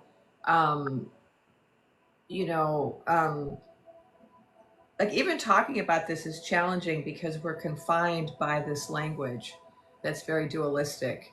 And, dualism is a myth. And, you know, sorry, my sister. You need to go, or do you want to take a break? No, I was just distracted. She's dealing with some stuff right now. Um, but yeah, I saw in the comments there's a indigenous New Zealander in the group, and they pointed out that we don't really see the land as separate from ourselves. And it's, I was even struggling to try to say what I was saying earlier about, we have the people that have kind of a responsibility to that particular land. It's hard to even put into English, right? But yeah, there's an identity with the land. But there's also a responsibility, and it's really a relationship of family, right? Of kinship. And so like you have a kinship relationship to a particular land, and then you treat it like family. And there's so many this interconnectedness that exists between all beings and all things is something that indigenous people understand very well, but nobody else really does. And so this is something that the rest of the world has to learn, is how to really conceptualize ourselves as a relative to every other being. And that includes plant beings and animal beings and star beings and water beings and rock beings. And it includes all beings. Yeah, when you start to realize that everything, and I mean this, like, hear me when I say everything is alive. Everything has consciousness. If my time in Sedona taught me anything, it was that I kind of knew this already. The rocks speak. The rocks will talk to you. If you want to sit down with any rock, really, you will hear its story. You will hear its history. The clouds speak. The wind has a voice. The wind has a song. The wind has poetry. Everything is alive. And it's beautiful because when you reach out in the direction of that life, of that consciousness, you're going to be met with whatever you're carrying, because everything is just a big mirror of itself. But in my experience, it's just love and devotion. Like the first time I ever connected with what I guess people would call Gaia, Mother Earth, it was the most love I've ever felt in my entire life, ever. Like the only thing that ever came close was a journey I took with the yew tree spirit, the YEW. If you guys ever want to talk to a plant, all you have to do is do some breath work and get yourself into kind of like a parasympathetic state and ask that plant to come in and just hold space with it. And the yew tree, I've never felt so loved in my life. I sobbed through about 20 minutes of meditation just because this tree kept saying over and over, you're welcome here. You're welcome here. And that's what consciousness and life wants you to know, is that you're welcome, you're allowed, you're supposed to be here. It's really, really beautiful. Hidden Secrets in Water. Yes, Tiffany. Oh my God, that book changed my life. Have you read that book? Yeah, that's a great book. Emoto, I think his name is. Yeah, the Japanese scientist. Yes. So he did. So what's happening now? So someone asked about a book. This is my book about Native American philosophy. It just came out this year. So if you want to know more about indigenous beliefs about reality and everything else, you could check my book out. I will there's buy lots it of great- immediately. There's lots of great books out there. Yeah, I love Emoto's book. What's interesting about that is that science is starting to catch up with indigenous science. So, right, modern science, Western science is finally starting to catch up. So you have it. So I follow it because, you know, I have a background in science and I like to see the connections. But, you know, it's also amusing to me that there's studies coming out saying, oh, scientists have now discovered that plants can communicate, that they have feelings, that they can see people. And it's like, yeah, like, why weren't you listening to the indigenous people who have been telling you this for hundreds of years? No, they had to go create an experiment in a lab, and who knows what they did to those poor plants to get them to fulfill their data requirements. But this is just where we're at, right? And historically, we're at this point in time where, you know, Western science has to catch up to indigenous science. And we're at this point in time where recognizing that everything is alive, as you pointed out, and that everything is interconnected is something that perhaps the world is finally ready to acknowledge, even though it's been something that's been known for eons by pretty much every indigenous community on the planet. But you know, this is just where we're at, right, in time. Yeah, the waking up is remembering. What we're doing is we're remembering, and we're remembering that wisdom that was already there in a lot of ways. One other book I wanted to recommend, and I have about like 5 more minutes before I have to take off myself. It's called The Cosmic Serpent. I read this a long time ago, so I don't know if it's aged as well as it should have, but I read this when I was very impressionable in my early 20s by a guy named Jeremy Narby. That's the author. But it's what you're talking about. It's this Western guy, he's an ethnobotanist, and he's trying to understand how certain Amazonian plant medicines work. Like, how did these tribes from hundreds and hundreds, if not thousands of years ago, figure out the chemistry surrounding this particular medicine, because it's complex chemistry. This is not like something you would just intuitively put together according to Western science. And he experiences the medicine, and it completely changes everything. Like, it wakes up that indigenous part of him where he starts to see how the plants are talking, how the images in Aboriginal dream paintings look exactly like molecular electron photographs. Like, there's crazy, crazy synchronicities he starts to see between spirals in nature and DNA and all these different like vortexes and stuff. And it really changed my life when I read it, because I am a very colonized individual as somebody who grew up the way that I did. And it was all of this was news to me at 20 years old, and I hadn't done the medicine yet. So it was all kind of just like so exciting in this new frontier. And I think you're right. The rest of the world is catching up finally. Like, I wish it had happened sooner. I think we all do. I wanted to leave you guys with this card that my guides wanted me to pull one more card. It's the Seven of Wisdom. And I feel like this is kind of what you've been doing in these lives, in your messaging to this platform, is it's teaching us all to reach up to the light. I'm reading this a little bit off script, the way I would read it traditionally, but just this image of somebody reaching up towards the light, towards wisdom. I just want to thank you for offering your time and space with us, and just sharing your knowledge and sharing your energy. It's really been delightful and really transformative for me. Thank you. And thank you so much for joining me and for sharing your wisdom tonight. It's been wonderful having you here. And please, everybody go follow Femme Fatale Tarot. They've got some great content. And we all have to support each other.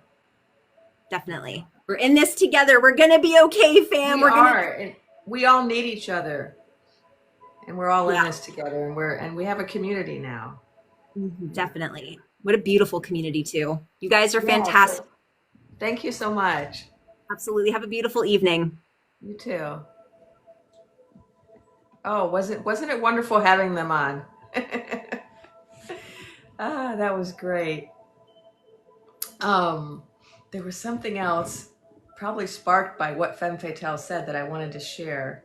Oh yeah, they were talking about that book, and so I teach classes on medical intuition, and I teach it through an indigenous lens.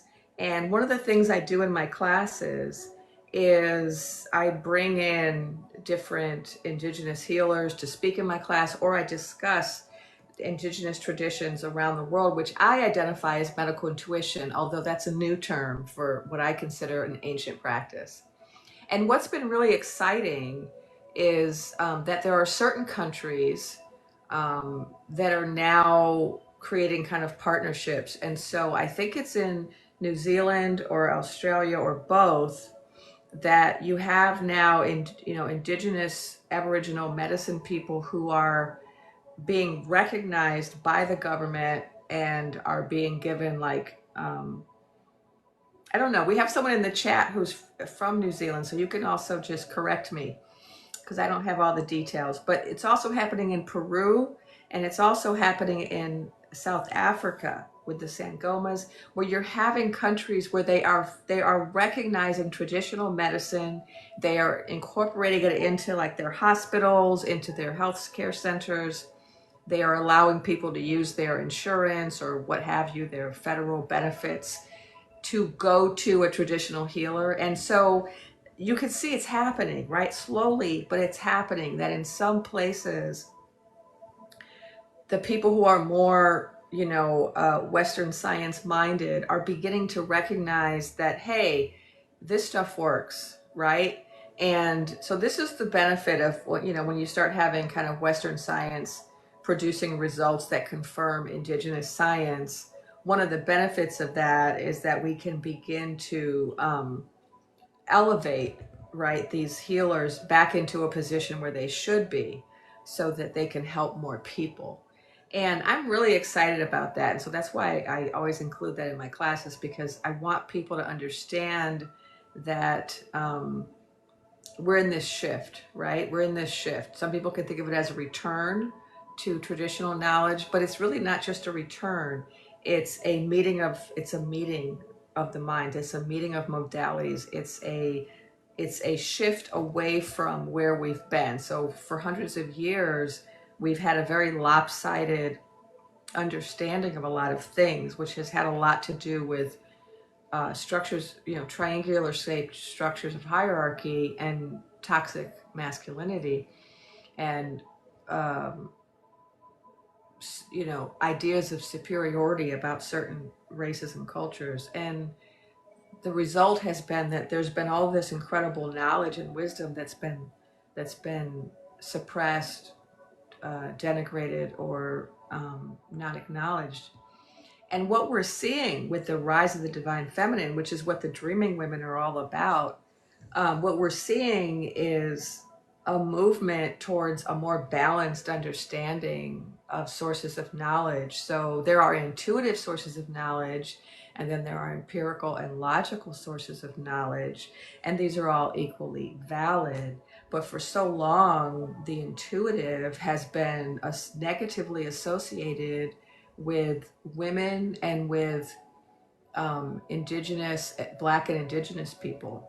And it's been associated with, certain name calling or denigrations of like, oh, primitive or superstitious or anti-scientific, or right?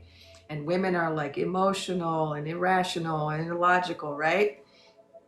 And oh, there's a beautiful picture showing up as an invite. I don't know who that is, but wow, there's no name on it. There's little pictures show up every once in a while, which I think are people trying to get on the stage, but I don't know who they are.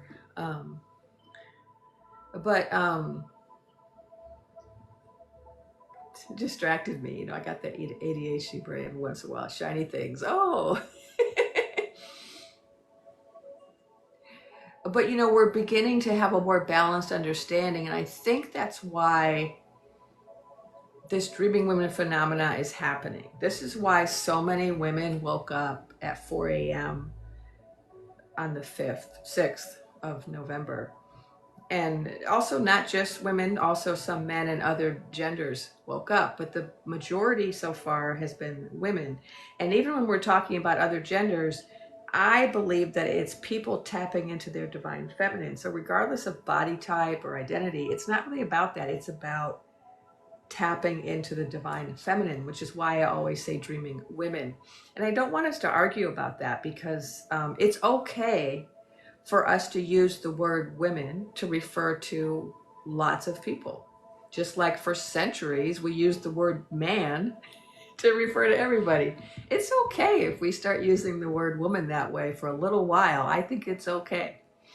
It might just allow us to kind of shift a little, right?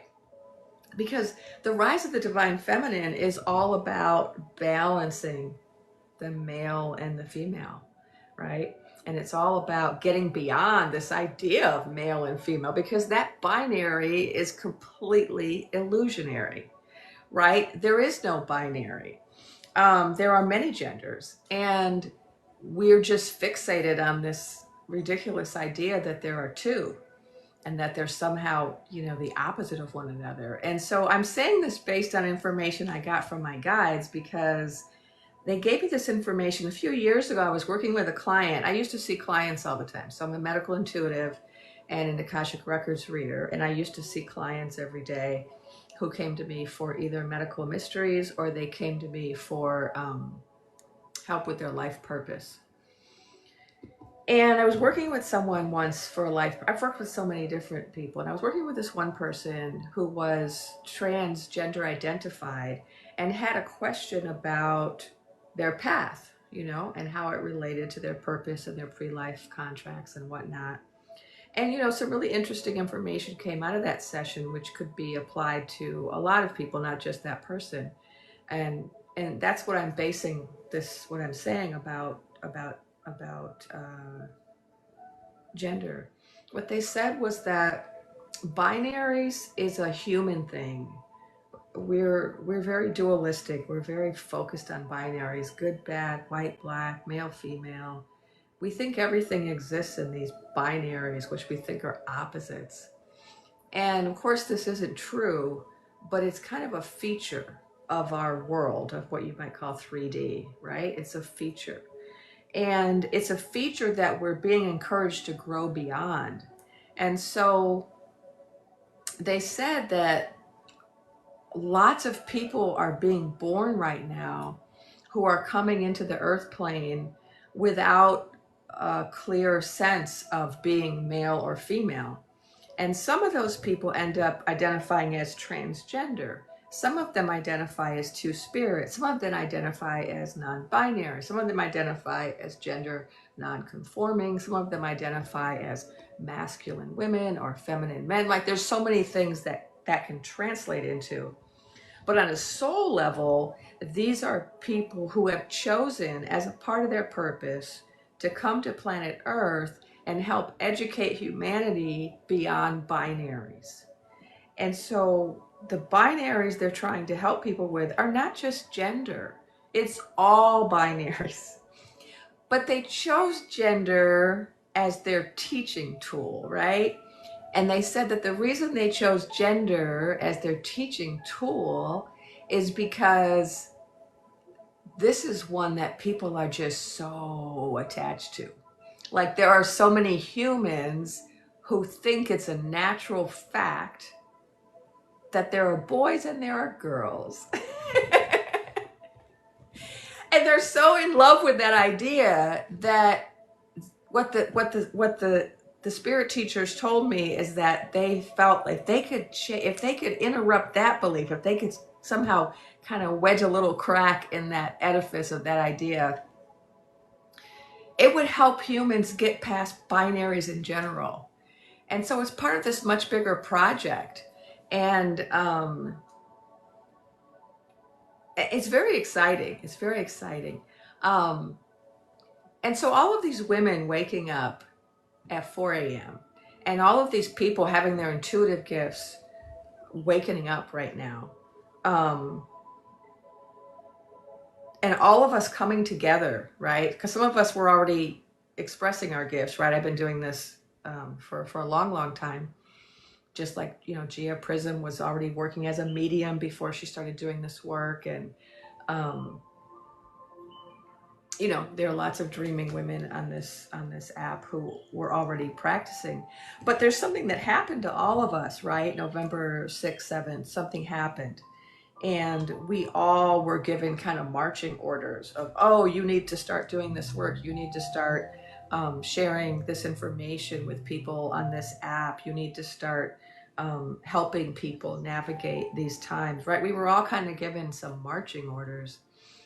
And then there were just every day there are more and more people who are stepping onto this path. And it's a part of this shift in consciousness, right? It's a part of this shift that's global, that's about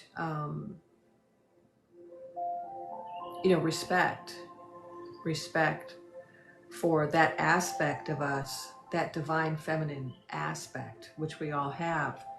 Regardless of gender, we all have a divine feminine aspect. And it's about honoring that and elevating that and recognizing that and bringing it to the fore and expressing it. And that's what this Dreaming Woman movement is about. And of course, the instigating incident was the electrical storm, right? The joust. The finagling of the joust, or what I also call the electrical storm. Let me see if there's any questions. Oh yeah, someone asked about the Iris, my lovely moderator, was reminding me that we haven't done our meditation yet. And so yeah, let's end with our meditation.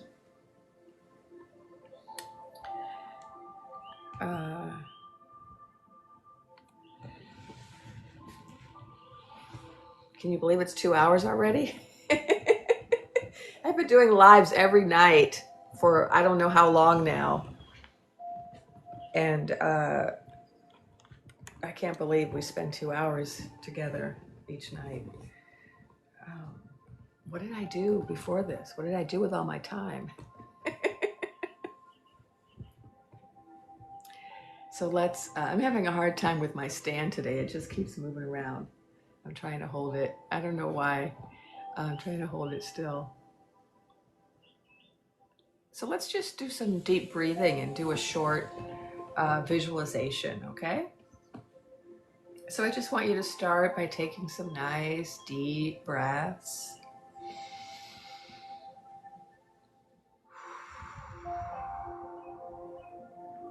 Just inhale slowly, and then exhale slowly. And just breathe in relaxing blue light, bringing peace and relaxation all through the body. And then with each exhale, release all that does not serve you, any fear, doubt, or worry. And you can imagine that as gray smoke. Inhaling the blue light of peace and relaxation. Exhaling the gray smoke of fear, doubt, and worry. So that with each breath, you are more relaxed and more free. And now, if you will, place your attention on the crown of your head, on the top of your head, and notice there is a wonderful tingling sensation on the top of your head, tingling and vibrating. And as you focus, it begins to grow into a cylinder of bright white light on the top of your head, growing up, up, up. And in your mind's eye, you look up and see a giant golden sun, and you recognize this golden sun, for this is your higher self, the source of who you are. And you connect your cylinder of bright white light to the golden sun, plugging your little self into your higher self, and you begin to charge, charge up, bringing all of that divine source energy, wisdom, and light into your body. It moves down into each of your chakras, down and around you in a giant bubble of rainbow light. Connected as you are to this infinite source energy, you are expanded, becoming bigger and brighter and bolder in your bubble of light. You are protected. And you are ready now to visualize your future. In your mind's eye, you begin to look ahead of you down the path, and you are looking into your future. You can see yourself in the future, and you can see what you are doing and how you are feeling. Just allow yourself to observe and feel the future. Now zoom out, so you include now your family in your view, the family, the community around you, and notice what they're doing, how they're feeling. And zoom out again to your neighborhood, your village, your town, and notice also what they are doing and feeling. And let us zoom out again to your city, your state, your province, your county. In the future, zooming out again, you can see your whole country, your whole realm.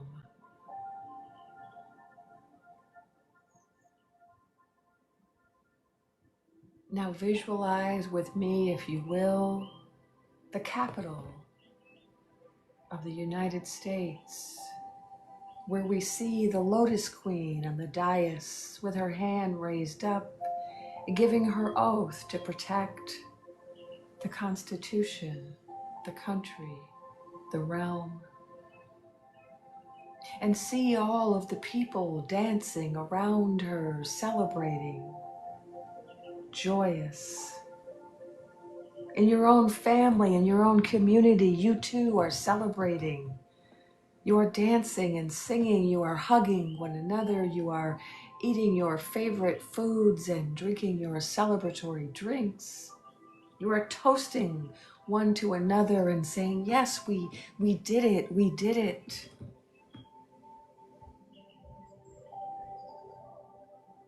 And from whatever realm you are in, you are recognizing that your own realm is now being elevated along with this news. Your own village, your own state, your own town, your own province, your own country is being positively impacted by this wonderful event. And you can see the impact of this and the impact of other important events in your realm. Notice those important events now that are happening in the future.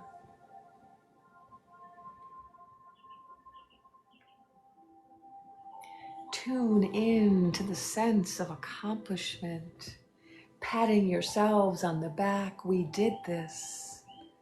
Tune in to the sense of unity. Feel the love coursing between you.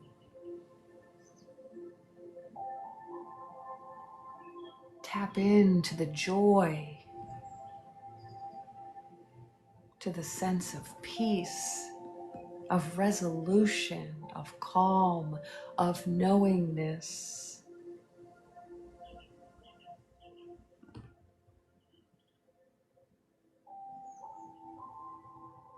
And now take all of those visions and take all of those feelings, and you can bring them back with you, bringing your attention back to the here and now, and all of those wonderful feelings. Bring them back now into the here and now. And when you're ready, you can open your eyes, aware of the present moment. And if you'd like, you could, in the comments, you can put some of your visions. What did you see or feel? Do you have visions you want to share with others? Or you can share your experience. What did you see? What did you feel for the future?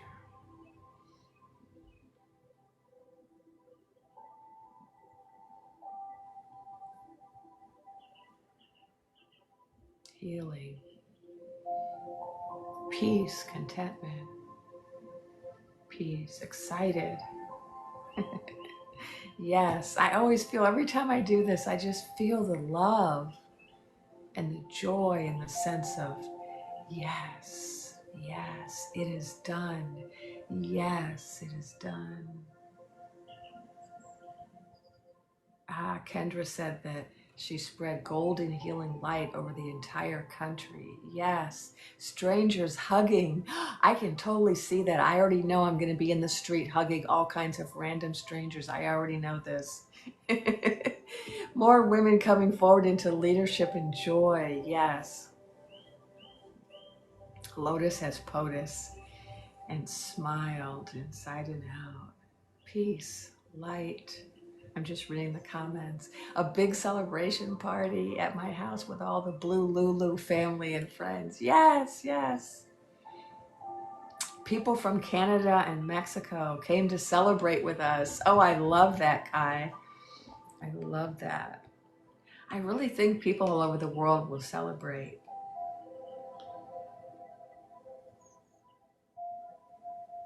But also everyone around the world will be celebrating their own resolutions with their own jousts and their own peaceful uprisings, right? Because around the world, people are rising up and taking charge of their realms. International friends toasting from afar, yes. We're all going to be celebrating each other. You know, we'll be celebrating our Lotus POTUS, but we'll also be celebrating all of these other countries like Syria and Romania, right? We're going to be celebrating each other. The glitter goddess said, zooming out on the US, old wooden boards splintered and broken, revealing futuristic, pretty futuristic lights. I love it. The three sisters celebrating. Yes, the three sisters of the Americas celebrating.